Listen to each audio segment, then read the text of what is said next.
Commune de Dungas, dans le sud-est du Niger. Nous sommes à 1000 km de Niamey, loin, très loin de la capitale et de ses administrations. Mais ce jour-là, l'État s'est déplacé jusqu'ici, auprès de ses administrés ruraux, pour leur donner enfin des documents essentiels à leur vie de citoyen. Je suis venue faire les actes de naissance de mes enfants. J'ai 2 enfants, l'un a 1 an et l'autre 3 ans. En vérité, les pièces d'état civil sont très utiles, parce que même pour les inscrire à l'école, il faut ces documents, et ça nous permet d'éviter les confusions. Mais ces pièces d'état civil, parfois même en payant, ce n'est pas facile de les avoir. Acte de naissance, acte de mariage, acte de décès. Des papiers d'état civil, véritables sésames de la vie quotidienne. Et pour les obtenir, pas de meilleure occasion que cette audience foraine. Une campagne itinérante d'enregistrement en bonne et due forme par les autorités assermentées. Oui, les gens viennent en masse. Nous avons fait 7 villages, en tout cas nous sommes au niveau du 7e. Pour les 6 villages, on a toujours laissé un nombre important qui n'ont pas eu. Donc ça veut dire qu'on n'arrive pas à résorber la demande au cours d'une journée. C'est une audience qui vise essentiellement les femmes et les enfants mineurs. Mais tout de même, si on croise un père de famille qui n'en a pas, lui aussi on profite pour le faire.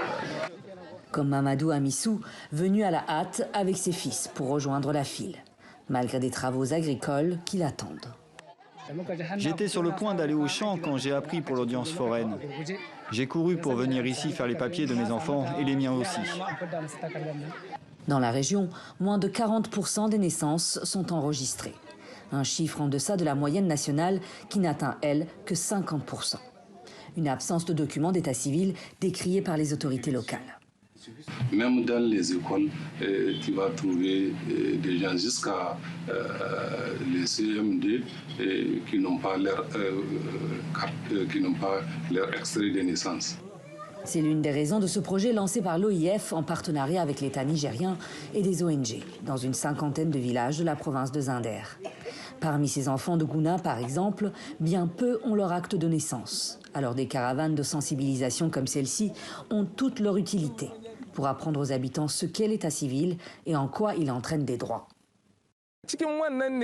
C'est comme ça que l'État peut suivre le nombre de naissances, les décès et les mariages. Et c'est très important car ces éléments servent de base à l'État pour vous venir en aide. C'est important aussi pour que les enfants puissent suivre tranquillement leur cursus scolaire.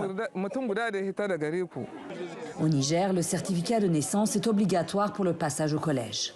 Faute de pouvoir le fournir à l'administration scolaire, beaucoup d'enfants abandonnent donc leurs études à l'âge de 11 ans. Une catastrophe, notamment pour les petites filles peu scolarisées. L'objectif de ce projet, c'est surtout de permettre aux enfants et aux femmes d'avoir accès aux actes d'état civil. J'attire surtout votre attention sur le fait que la délivrance de l'acte d'état civil est gratuite. Donc c'est important qu'on n'oublie personne pour que dans les années à venir, tout le monde soit en règle. Grâce à ce projet, plus de 7000 personnes, dont 90% d'enfants, ont été enregistrées en 2020.